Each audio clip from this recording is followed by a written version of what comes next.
Hello everyone, welcome back to my channel. ഇന്നത്തെ video short നോട്ടിനെ പറ്റിയിട്ടാണ്. ഈ വീഡിയോ ചെയ്യാൻ വേണ്ടിയിട്ട് കുറേ പേര് പറഞ്ഞിട്ടുണ്ടായിരുന്നു.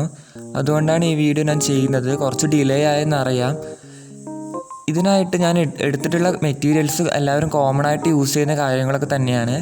അതായത് ഫസ്റ്റ് വേണ്ടത് ഒരു റഫ് നോട്ടാണ്, അല്ലെങ്കിൽ ഒരു ന്യൂസ് പ്രിൻ്റ്, അല്ലെങ്കിൽ ഒരു A4 പേപ്പർ.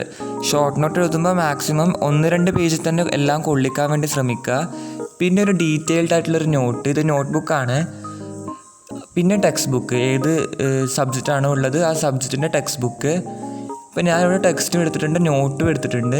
ഇനി ഇത് വെച്ചിട്ടാണ് ഷോർട്ട് നോട്ട് തയ്യാറാക്കാൻ വേണ്ടി പോകുന്നത്. പിന്നെ എടുത്തിട്ടുള്ളത് നോർമലായിട്ടുള്ള സ്റ്റേഷനറീസ്, അതായത് scale, pencil, pen, sharpener, highlighters, ഇതൊക്കെയാണ് പിന്നെ എടുത്തിട്ടുള്ളത്. പിന്നെ ഷോർട്ട് നോട്ട് എഴുതുമ്പോൾ മാക്സിമം ശ്രദ്ധിക്കേണ്ട കാര്യം എന്താണെന്ന് വെച്ചാൽ ഈ വേർഡ്സൊക്കെ മാക്സിമം ചുരുക്കി എഴുതുക. അതായത് എക്സാമ്പിൾ പറഞ്ഞാൽ മാക്സിമം എന്നുള്ളത് മാക്സ് എന്ന് എഴുതുക, മിനിമവും അതുപോലെ എഴുതുക. പിന്നെയുള്ളത് നമ്പർ ഓഫ്, അതൊക്കെ ചുരുക്കി എഴുതുക. അപ്പോൾ തന്നെ കുറേ സ്പേസ് കിട്ടും. പിന്നെ എന്തെങ്കിലും കോഡൊക്കെ പഠിച്ചു വെച്ചിട്ടുണ്ടെങ്കിൽ, ഇപ്പോൾ 10th കെമിസ്ട്രിയിൽ റിയാക്ടിവിറ്റി സീരീസിൻ്റെ ചാപ്റ്ററിലൊരു കോഡൊക്കെ ഉണ്ട്. റിയാക്ടിവിറ്റി സീരീസ് പഠിക്കാനുള്ള ആ കോഡൊക്കെ പഠിച്ചിട്ടുണ്ടെങ്കിൽ അത് എഴുതി വെക്കുക. ബിക്കോസ് ലാസ്റ്റ് മിനിറ്റിൽ റിവിഷൻ ചെയ്യുമ്പോൾ ഷോർട്ട് നോട്ടായിരിക്കും മാക്സിമം യൂസ്ഫുൾ ആവുക. അപ്പോൾ ഇതുപോലുള്ള കോഡൊക്കെ മാക്സിമം റിവൈസ് ചെയ്തെടുക്കുക. അല്ലാണ്ട് അത് ഫുള്ള് പഠിക്കാൻ നിന്നാലൊന്നും നടക്കില്ല. പക്ഷെ കോഡൊക്കെ ആകുമ്പോൾ വേഗം നമുക്ക് തലയിൽ കയറും. പിന്നെ ഷോർട്ട് നോട്ട് എഴുതുമ്പോൾ ശ്രദ്ധിക്കേണ്ട ഒരു കാര്യം എന്താണെന്ന് വെച്ചാൽ കുറച്ച് ഭംഗിയിൽ എഴുതുക. ഇതെനിക്ക് പേഴ്സണലായിട്ട് തോന്നിയൊരു കാര്യമാണ്. കാരണം വെച്ചാൽ കുറച്ച് ഭംഗിയിലൊക്കെ ഹൈലൈറ്റ് ചെയ്ത് എഴുതുമ്പോൾ പിന്നീട് അത് എടുത്ത് വായിക്കാൻ വേണ്ടി തോന്നും. പിന്നെ മോസ്റ്റ് ഇമ്പോർട്ടൻ്റായി ശ്രദ്ധിക്കേണ്ട ഒരു കാര്യം എന്താണെന്ന് വെച്ചാൽ ഫ്ലോ ഡയഗ്രംസും സിമ്പിൾസൊക്കെ യൂസ് ചെയ്തിട്ട് എഴുതുക. അതായത് സോഷ്യൽ സയൻസിലൊക്കെ ആണെങ്കിൽ ഒരുപാട് 10th ഒരുപാട് ഫ്ലോ ചാർട്ടൊക്കെ ഉണ്ട്. അതൊക്കെ വെച്ചിട്ട് തന്നെ എഴുതാൻ വേണ്ടി ശ്രദ്ധിക്കുക. കാരണം അതായിരിക്കും നോർമലായിട്ട് എഴുതുന്നതിനേക്കാളും കുറച്ചും കൂടി യൂസ്ഫുൾ. പിന്നെ ഷോർട്ട് നോട്ട് എഴുതുമ്പോൾ വാരി വലിച്ചിട്ട് നമ്മൾ നോർമൽ നോട്ട്ബുക്കിൽ എഴുതുന്ന പോലെ അല്ലാണ്ട് വളരെ ഇമ്പോർട്ടൻ്റ് ആയിട്ടുള്ള കാര്യങ്ങൾ മാത്രം എഴുതുക. ഇപ്പോൾ ഞാനിപ്പോൾ എഴുതുന്ന ചാപ്റ്റർ ദ ലിവിങ് വേൾഡാണ്, 11th ബയോളജിയിലെ.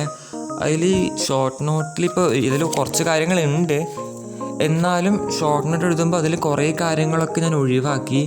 അതായത് ഇമ്പോർട്ടൻ്റ് ആയിട്ടുള്ള കാര്യങ്ങൾ മാത്രമേ ഞാൻ എഴുതിയിട്ടുള്ളൂ. പിന്നെ എല്ലാ ഡെഫിനിഷൻസും എഴുതണമെന്നില്ല, അതിൻ്റെ ഹെഡിങ് മാത്രം എഴുതി വെക്കുക. പിന്നെ വലിയ ടേബിൾസും കാര്യങ്ങളൊക്കെ ഉണ്ടെങ്കിൽ ആ ടേബിളിൻ്റെ ഇപ്പം ടേബിൾ 1.1 ആണെങ്കിൽ അത് മാത്രം എഴുതി വെക്കുക. എന്നിട്ട് അത് ഇമ്പോർട്ടൻ്റ് എന്ന് പറഞ്ഞിട്ട് ഹൈലൈറ്റ് ചെയ്ത് വെക്കുക.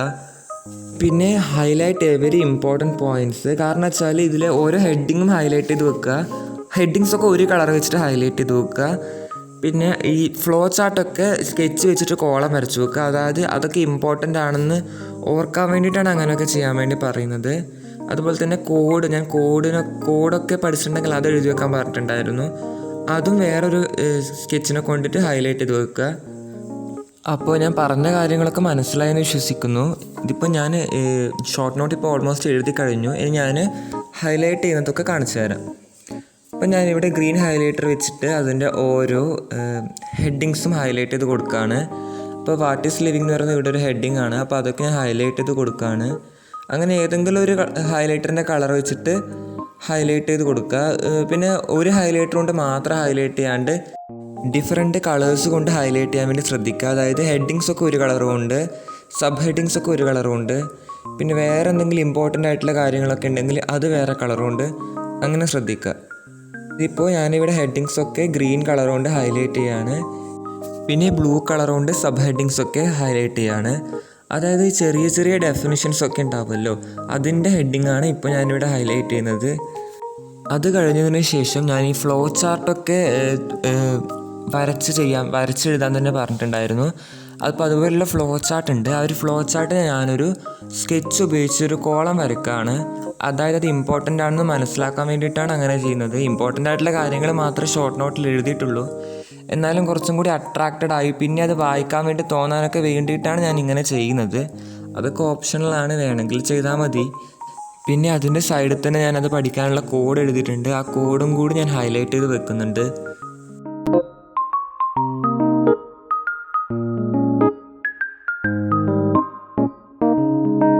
പിന്നെ അപ്പുറത്തെ പേജിൽ ഞാൻ ഇതുപോലെ തന്നെ ഹെഡിങ്ങൊക്കെ ഗ്രീൻ കളർ വെച്ചിട്ട് ഹൈലൈറ്റ് ചെയ്യുന്നുണ്ട്. പിന്നെ അതിൽ കുറച്ച് പോയിൻ്റായിട്ടാണ് ഞാൻ എഴുതിയത്. ആ പോയിൻറ്റിൽ ഇമ്പോർട്ടൻ്റ് ആയിട്ടുള്ള വേർഡൊക്കെ ഉണ്ട്. അത് ഞാൻ ബ്ലൂ കളർ വെച്ചിട്ട് ഹൈലൈറ്റ് ചെയ്യുന്നുണ്ട്. പിന്നെ അതിൻ്റെ സ്പെഷ്യാലിറ്റീസൊക്കെ ഞാൻ ഒരു യെല്ലോ കളർ വെച്ചിട്ട് ഹൈലൈറ്റ് ചെയ്ത് കൊടുക്കുന്നുണ്ട്. അങ്ങനെ അതിൽ ഇമ്പോർട്ടൻ്റ് ആയിട്ടുള്ള കാര്യങ്ങളൊക്കെ ഞാൻ ഹൈലൈറ്റ് ചെയ്തു. പിന്നെ ഞാൻ ചെയ്തത്, അതായത് ഞാൻ പറഞ്ഞിട്ടുണ്ടായിരുന്നു ഈ സെൻറ്റൻസ് ഫുള്ളായിട്ട്, അതായത് ഭയങ്കര ഡീറ്റെയിൽ ആയിട്ടുള്ള കാര്യങ്ങളൊക്കെ അതിൻ്റെ ഹെഡിങ് മാത്രം എഴുതി വെക്കുക. അങ്ങനെയുള്ളതൊക്കെ ഞാൻ ഹൈലൈറ്റ് ചെയ്ത് വെക്കുന്നുണ്ട്. എന്നിട്ടൊരു ഡബിൾ ടിക്കും കൂടി ഇട്ട് വെക്കുന്നുണ്ട്. അതായത് അതിൽ ഇമ്പോർട്ടൻ്റ് ആയിട്ടുള്ള കുറച്ച് റൂൾസ് മാത്രമേ ഞാൻ എഴുതിയിട്ടുള്ളൂ. ബാക്കിയുള്ളത് ഡീറ്റെയിൽ ആയിട്ട് ടെക്സ്റ്റ് ബുക്കിൽ ഉണ്ട് എന്നൊന്ന് സൂചിപ്പിക്കാൻ വേണ്ടിയിട്ടാണ് ഞാൻ അങ്ങനെ ഡബിൾ ടിക്ക് ചെയ്തത്. പിന്നെ ടേബിൾ ഉണ്ടായിരുന്നു. ആ ടേബിൾ ഇമ്പോർട്ടൻ്റ് ആണെന്ന് സൂചിപ്പിക്കാൻ വേണ്ടിയിട്ട് ഞാൻ ടേബിൾ 1.1 അതിൽ എഴുതിയിട്ട് അതൊന്ന് ഡബിൾ ടിക്ക് ചെയ്യുന്നുണ്ട്. അപ്പോൾ ഓൾമോസ്റ്റ് ഇമ്പോർട്ടൻ്റ് ആയിട്ടുള്ള കാര്യങ്ങളൊക്കെ ഞാൻ ഈ ഷോർട്ട് നോട്ടിൽ മാക്സിമം ചുരുക്കി ഉൾപ്പെടുത്തിയിട്ടുണ്ട്. ഈ ഒരു രീതിയിലാണ് ഞാൻ ഷോർട്ട് നോട്ട് എപ്പോഴും ഉണ്ടാക്കാറ്. ഇനി ഞാൻ ചെയ്ത ഷോർട്ട് നോട്ട് നിങ്ങൾക്ക് കാണിച്ചു തരാം. ഇങ്ങനെയാണ് ഞാൻ ഷോർട്ട് നോട്ട് പ്രിപ്പയർ ചെയ്യാറ്. ഈ വീഡിയോ എല്ലാവർക്കും യൂസ്ഫുള്ളായെന്ന് കരുതുന്നു, പ്രത്യേകിച്ച് 10th പഠിക്കുന്നവർക്ക്. പുതിയ വീഡിയോ ഉടനെ തന്നെ അപ്ലോഡ് ചെയ്യാൻ വേണ്ടിയിട്ട് ശ്രമിക്കാം. ബൈ.